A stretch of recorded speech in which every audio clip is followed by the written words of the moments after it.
I'm Michael Kornacki, a Senior Portfolio Manager, Senior Wealth Advisor, and Financial Planner.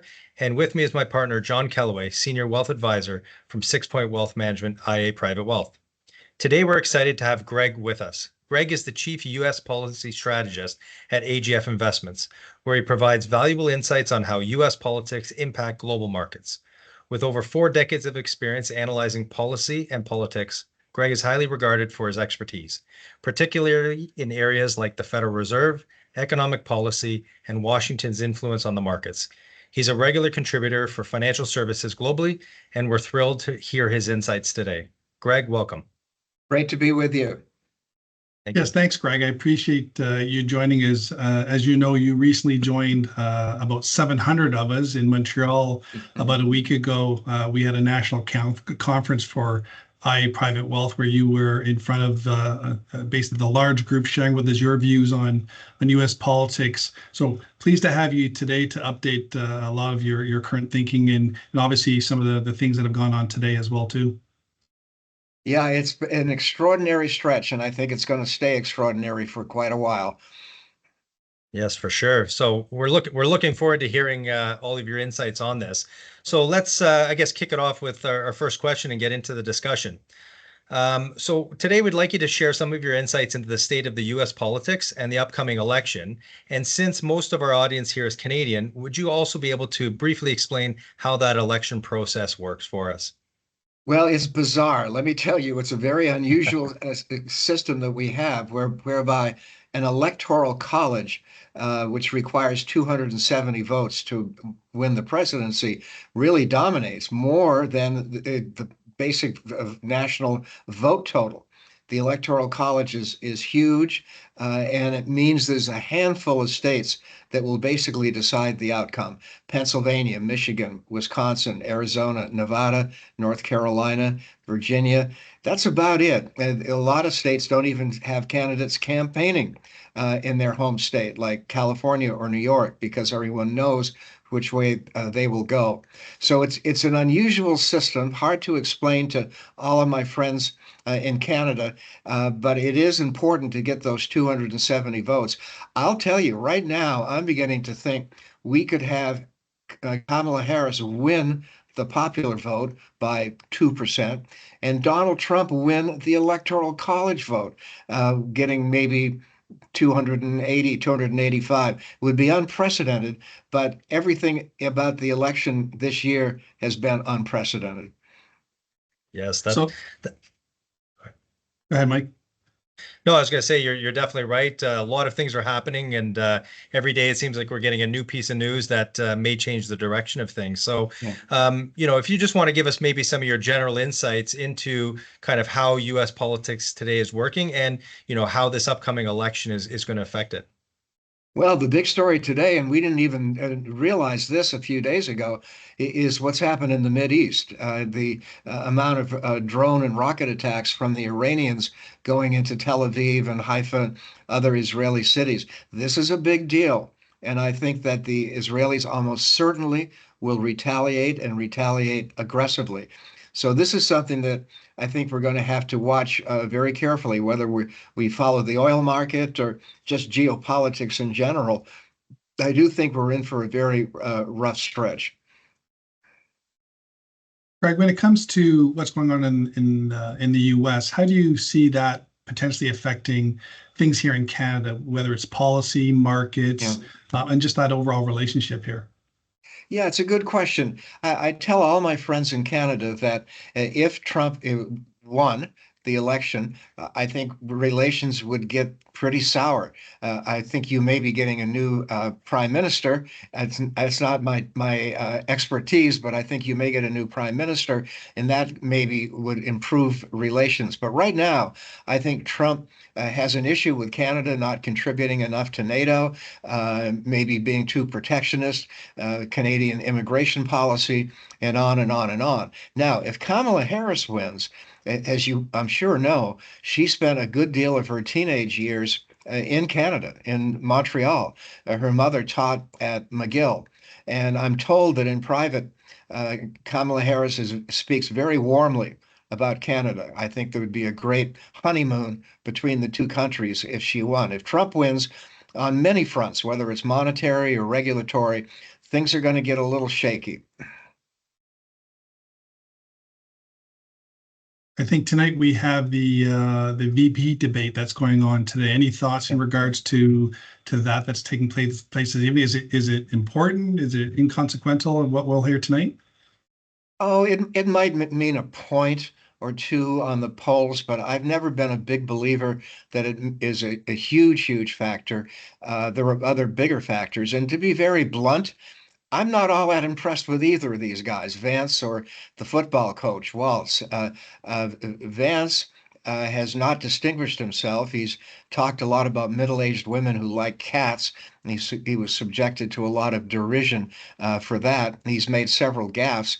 And on the Democrat side, Walk is, I think, not the strongest candidate they could have gotten. There was the astronaut, Mark Kelly, a war hero. I think he would have been a great candidate. And on the Republican side, if I were picking, I would probably pick Nikki Haley. I thought she ran a good campaign, but Trump chose not to go with her. So it'll be fun. I mean, I'll watch the whole thing tonight. I might need a little bit of extra caffeine, maybe an espresso or two to stay awake for the whole thing. But we'll get more insights into policies.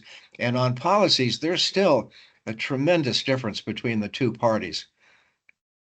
And what would you say, I guess, would you be able to highlight what some of those differences are that you see between the two? Sure. I think on economic policy, obviously on tax policy, there's a big difference. The Democrats want to tax more, and the Republicans want to tax less. I would say, though, there is one issue that I think needs to be addressed, and it hasn't been very much, and that is the enormous U.S. budget deficit. We're up to about $35 trillion. We're running at about $2 trillion a year with a good economy. You could just imagine if the economy was soft, running a deficit of $2 trillion a year. But neither Trump nor Harris has talked at all about cutting the deficit. They want to spend more money. They want more tax cuts. I mean, at some point, we're going to have to pay a price. So that's one area where they're alike. Another area where they're alike is trade protectionism. They favor tariffs. I think it's a terrible idea. I think it's a headwind for the economy. I think it's bound to lead to retaliation on the part of our trading partners. But that's another area where they're somewhat alike. I would say the other two big areas, just briefly, that we'll be focusing on in the next month before the election is number one, trade protectionism. As I said earlier, I think you'll see a lot of trade disputes, regulatory policy. If Trump wins, the regulatory policy would be very laissez-faire. If Harris wins, regulatory policy would be much tougher. And then finally, there's geopolitics. And I think we certainly got an example today of how unstable the globe is right now. And I think that it's unrealistic to hope that we'll see a breakthrough with Ukraine and Russia. I think that will continue. It's highly unlikely we'll see a breakthrough in Gaza. Actually, China is not as worrisome as people thought earlier in the year. I think there'll be harsh rhetoric between China and the U.S., but the really big stories, I think, will be Ukraine and Gaza. When you talk about the geopolitical side, what do you think the world is looking for in a U.S. election? Do you think they're one side versus another when it comes to who might win? Yeah, I think the world would like to see some stability. When Donald Trump says he could end the war in Ukraine in one day, that's just not realistic. That's aspirational, I guess you would say. I think global investors would definitely like to see something a lot more stable. I do think also that there's going to be anxiety if we wake up the day after the election on November 6th without knowing who won. And I think there's a real chance that we'll wake up not knowing who won for days or weeks or even months with recounts and lawsuits and charges of voting irregularities. I do worry that the U.S. could go through still another period of instability like we had a few years ago. And I do think that this could be very negative for the U.S. image around the world if we can't decide.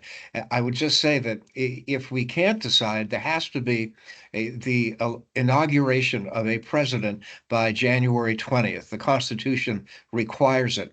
So there will be someone on January 20th taking over. And when you look at the U.S. judiciary, which may make the decision, you have to say, well, who controls the Supreme Court? And the answer on that is pretty clear. It's Donald Trump. Yeah, that's a good point. Now, earlier, you were mentioning, I guess you just wrote an article to be released, and you were mentioning, I guess, some October surprises or some surprises ahead of the election. So, other than you may have mentioned a few, but is there anything else that I guess we should be watching for as these surprises come about? All sorts of things. There's another hurricane brewing. There's lots of instability with political attacks from one side or another. There's a lot to be concerned about. There's a lot of surprises that are potentially lurking out there. The one that really surprised me yesterday was that Jerome Powell, the chairman of the Fed, basically said he was in no rush to cut rates. Well, wait a second. In the last 2, 3 weeks, he's been saying he wants to cut rates. So yesterday he said, well, I think we can go slow. The economy's in good shape, blah, blah, blah. So I was surprised. I would think that Jerome Powell would not be that indiscreet to make a public comment on interest rates when, to me, the economy is still a question mark. Greg, so obviously we've been talking a little bit about the presidential side. Any thoughts or comments in regards to either Congress or the Senate? What changes might be coming or happening there? Great question, and I was about to bring that up. So you took the thought away from me. I think that Congress is going to wind up basically tied. The Senate is 51-49 Democrat. I think the Republicans will pick up 2 or 3 seats and just barely control the Senate. I think the House will be just barely controlled by either Republicans or Democrats. It's very, very close. So when people come up to me and say, oh my God, if Trump wins, it's terrible, or if Harris wins, it's terrible, my response is they're not going to get their agendas through because there aren't the votes. You need the votes in Congress, and I think that neither party will have the kind of clout politically to get a lot done. And in that regard, I would say if it's gridlock, that's not necessarily bad. I've always said the gridlock is good because it means they do less harm. That's right. So on that note, again, a question that we get quite a bit and you hear a lot about in the news is regulation. So it could be around the tech industry, Yep. energy, healthcare, finance. I mean, I guess, what comments can you make around each of the candidates, I guess, outlook on the regulatory environment and how that might change going forward? Yeah, it will change depending on who wins. Trump has been saying now for months that his mantra is drill, baby, drill. He wants to drill more oil and coal and natural gas. I'm actually at the point where I'm beginning to worry there could be a glut of energy. If we drill and drill and drill and we reopen the Keystone pipeline, have all of these changes, and maybe the price of oil slides because there's such a glut. I think also you'll see on telecom and antitrust issues a big difference between the two parties. I get asked frequently, what about artificial intelligence? And my answer is Congress is so inept at looking at these issues, they don't even understand what Wi-Fi is all about.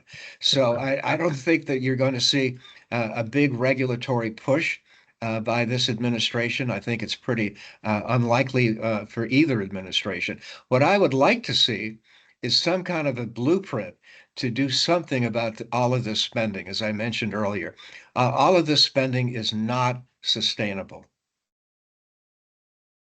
Yeah, and on that point, what do you think the impact could or could not be with just the markets in general, whether that's in Canada, the US?